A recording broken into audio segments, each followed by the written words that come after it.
Hey guys, what's going on? This is Ash Kumra with YOUNGRY. I'm here with my friend Rob Davis.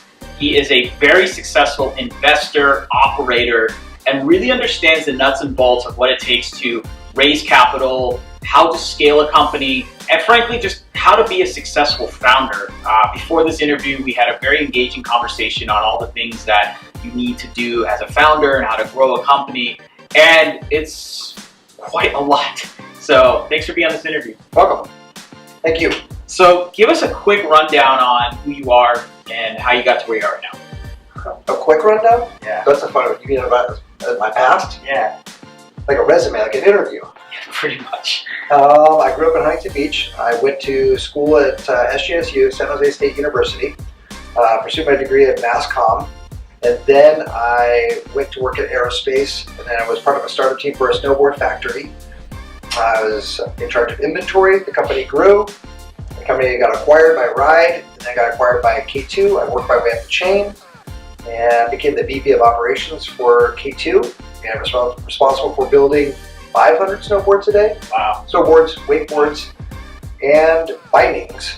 I built a woodcore facility in San Diego, and then I left K2 because I knew the factory wasn't going to remain. It was going to go overseas at some point. I started my own business, and that was in '97. And over the next 18 years, well, I grew that company to 200 employees, $24 million annual rev. And over 18 years, I got my MBA from FUCA, which is the Founders University of California. And I'm just one of the handful of members that I know, so to speak. FUCA. Talk about that. That's the Founders University of California, which is just something that I created mentally. And it's just based on the fact that I've got the majority of my education from being a founder and owner, CEO. I love that. That sounds like a YOUNGRY shirt, FUCA. Stay FUCA. Stay FUCA. I love that. Exactly. So we're going to talk a lot about a lot of things like I mentioned. We're going to talk about scaling, raising money, but also things that founders should not do. I mean, I like what you had said to me offline that, you know, it's easy to give advice on what to do as an entrepreneur, but what not to do is something that not a lot of people talk about, and it's something you seem quite passionate about. So just off the cuff, just channeling energy, what are some things, regardless of their industry, founders should not do? Should not do. Well, as the company grows and becomes successful, it's nice, it should not, to start off, should not maintain the founder title within the company. The founder title as a founder and CEO is always nice. When you're dealing with large customers, it's always nice to do sales. It always sounds good in media and in advertising. It's great. Inside the building, it's bad. It's bad in the sense that because you're the founder, because you did everything yourself, that you have the capability of doing it, so therefore you should. And because you know everything better, you have the ability to not only do it, but you tend to actually execute it. Meaning, if a sample isn't delivered, you do it. If one of your customer service people didn't return the phone call, you do it, because you know how to do it. The problem with that is it reduces the accountability within your organization. And in short, you are responsible for that, meaning me. You don't create accountability with your executive team. You don't create accountability for the management team, the supervisors, and therefore it trickles all the way down to the operations of the company. But you start the problem because you don't let go of something. And that's what you don't do, is hold on to that founder title within the company. If you are the same example, you, as an example, you're the founder and CEO, and as YOUNGRY progresses and gets bigger, there is a point where it sounds great. Ash is the founder and CEO. That's great for media. But inside the building, just because he knows how to work Photoshop doesn't mean he should. Make sense? Yeah. Would you say, is that why it's sometimes better to have a professional, like let's say CEO or COO or that type of role as you scale the company? Is that what you're saying, or is it different?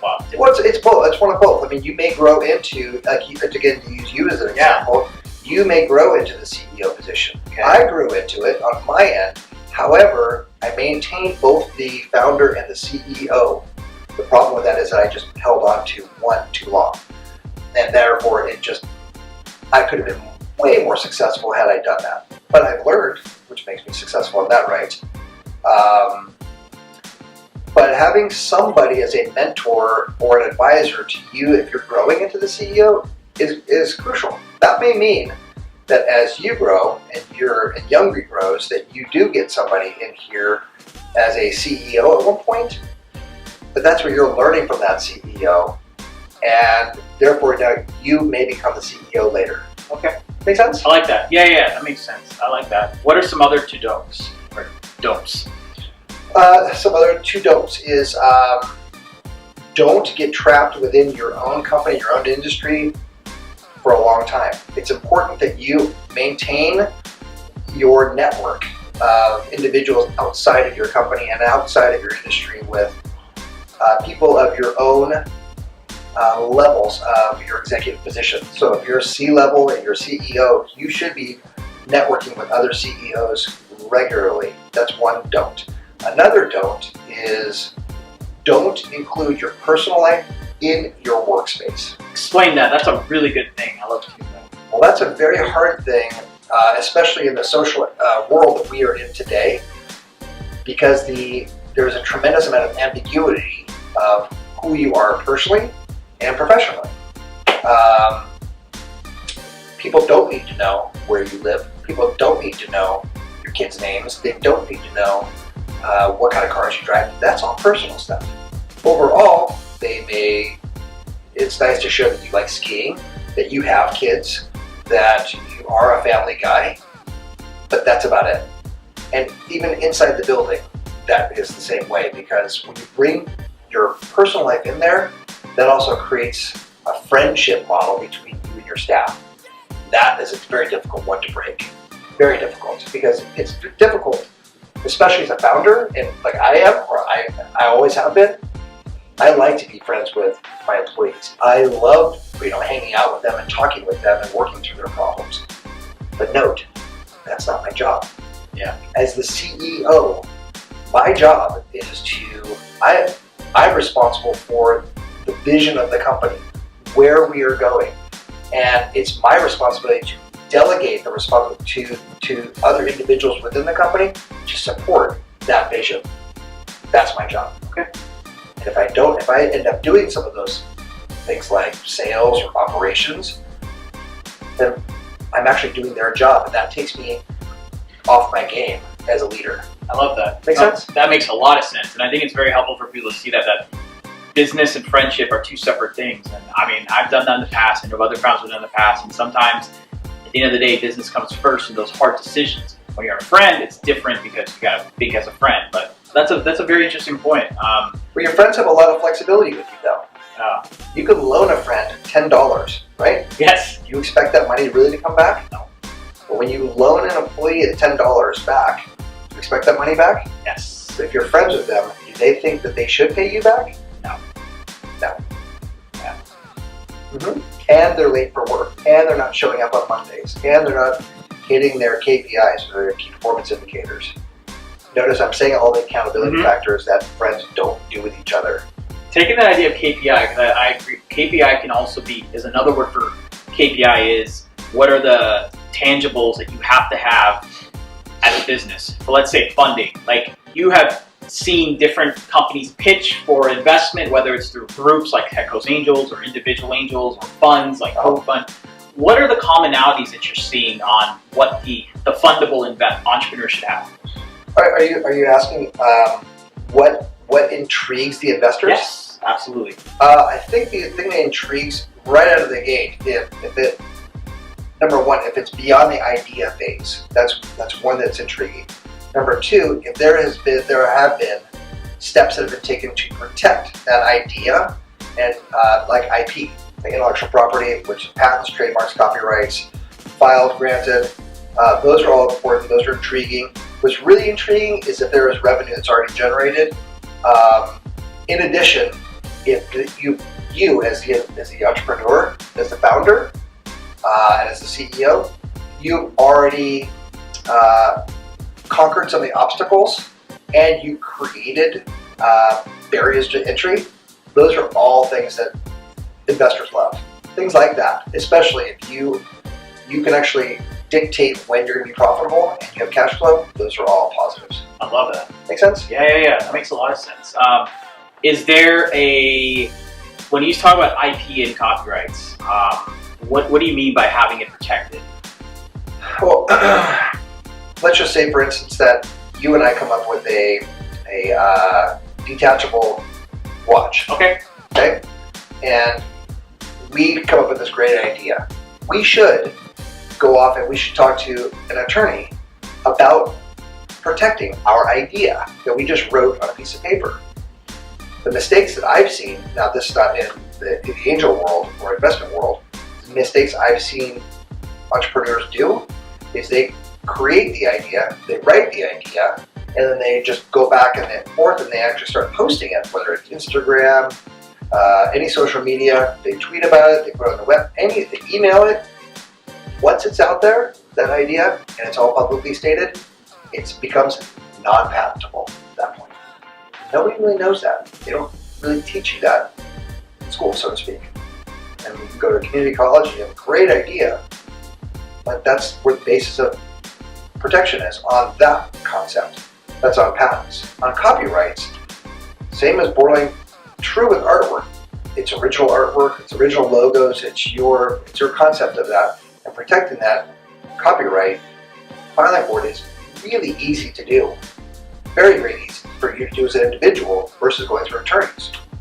Same goes with trademarks. You can do your own research and filing for something to get something done.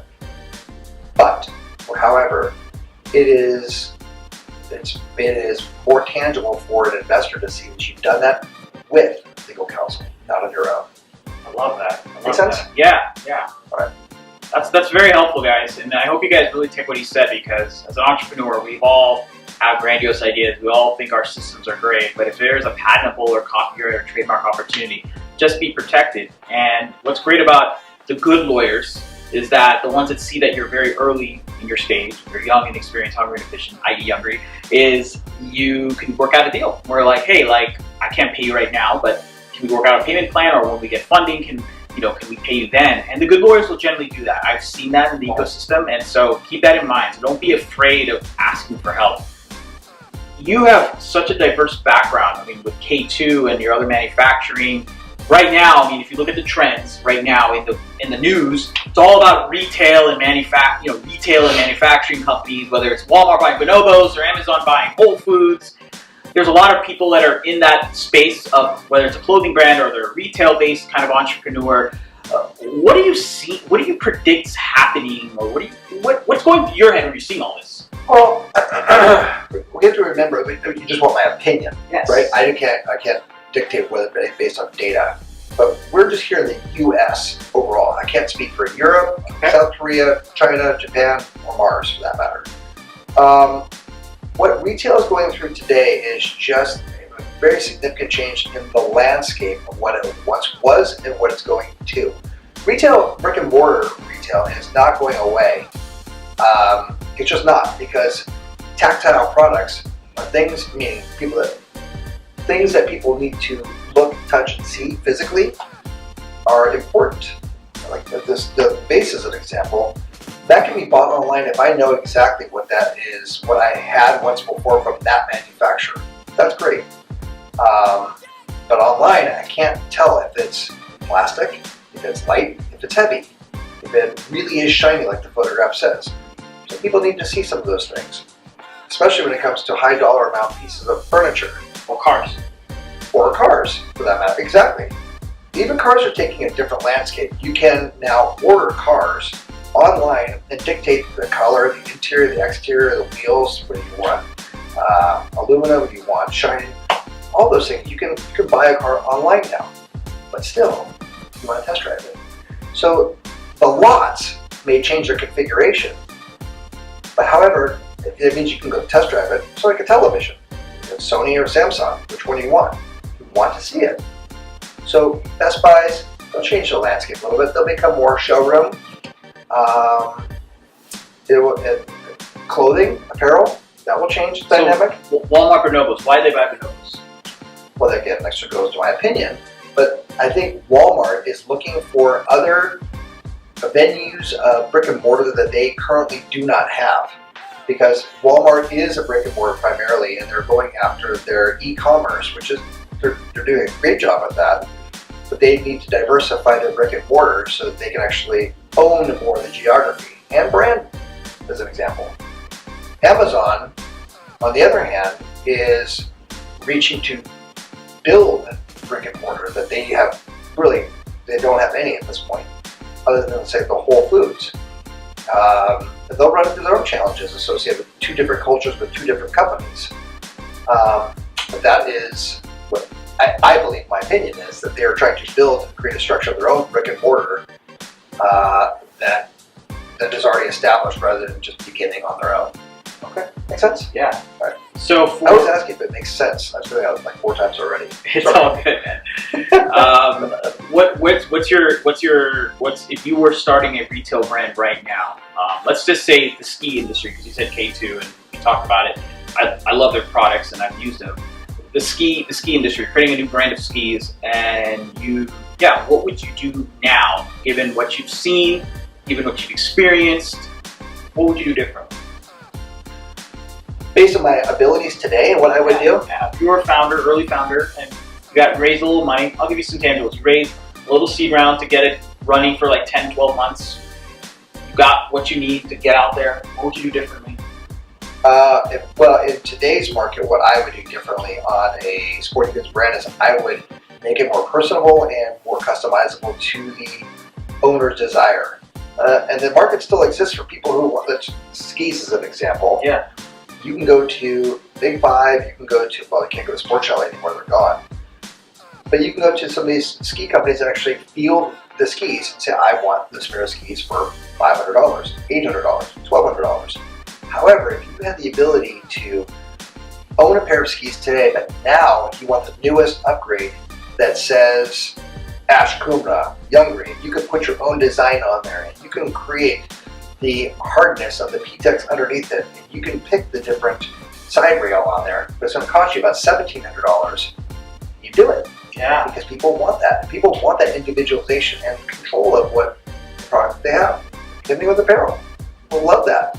They can control what they're buying. So it's kind of like on a smaller level, the Coke bottles. You know how you have those Coke names, like buy Coke, my name is Ash. Have you seen these Coke cans you can get with your name on it? Yes, have you ever watched people actually grab one?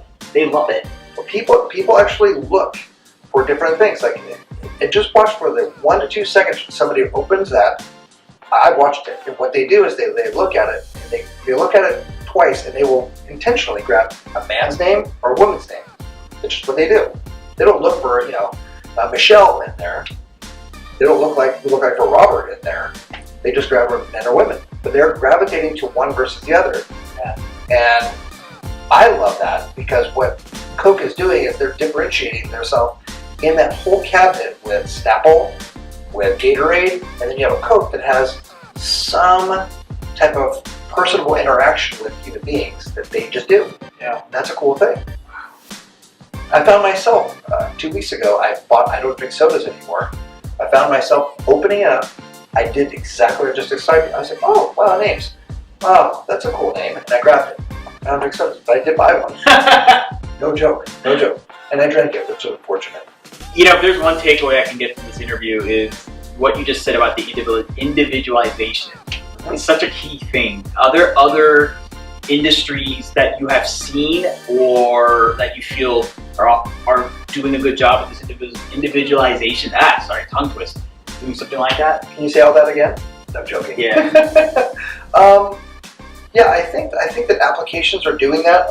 I think the big picture is more companies are trying to touch individual people, or the reverse psychology is people feel like they're being touched, therefore they're gravitating to the ones that touch them. So it's like Coke, or an application, or even Snapchat as an example. Just like, it's a really sexy text. Really individual media, you're saying that they're using individual media to communicate. You're like, oh, this is my individuality that I'm expressing, and I'm going to keep doing it because my identity keeps coming out. But notice that I'm controlling that. So on Instagram or Snapchat or Facebook, this is my world that I'm presenting to everybody else. So I'm controlling those things. It's the perception. However, they're really controlling kind of us, and they're helping us make our own decisions about why I'm pulling the trigger on that.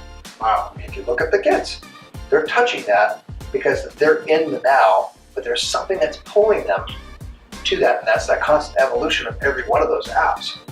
They are changing and they are evolving. The ones that fall off, like as an example, Twitter's popular because they're political right now. Yep. And politics. But there's nothing that's really changed about Twitter. It hasn't. And so it's a very, hi, how are you? And shoot it out to the US. Big deal. But Instagram really touches the individuals. Ask the majority of the population, Twitter's not what they use. Yeah. They don't feel connection. Yeah, and they're behind the curve of the growth of the others. That's true. Makes sense? And you think it's because of the individualization? Well, and it's the constant evolution of all of those. If you just look at Snapchat, how fast that's evolved in the last 5 years. It's amazing. The last 10 years, Twitter's the same logo, the same blue color, the same white bird, the same thing. So nothing's really evolved, so it becomes boring to people. Yeah. That's what it is. I mean, just look at apps like apparel. It has to change. People don't wear the same thing. We can do this interview in 5 years. You're going to be wearing different clothes, a different style, a different hat. I'll be wearing a different jacket. We're wearing different clothing. It's just what happens. Okay. I think anyway. That's just all my opinion. It doesn't mean, that does not mean that I'm right. Yeah. Well, Rob, thank you so much for this interview. Oh, thank you. Looking forward to seeing you more on the YOUNGRY Network. Oh, I'm in. I love it. I support. All right, guys, tune in for this interview, and everyone remember to stay YOUNGRY and have a great day. So.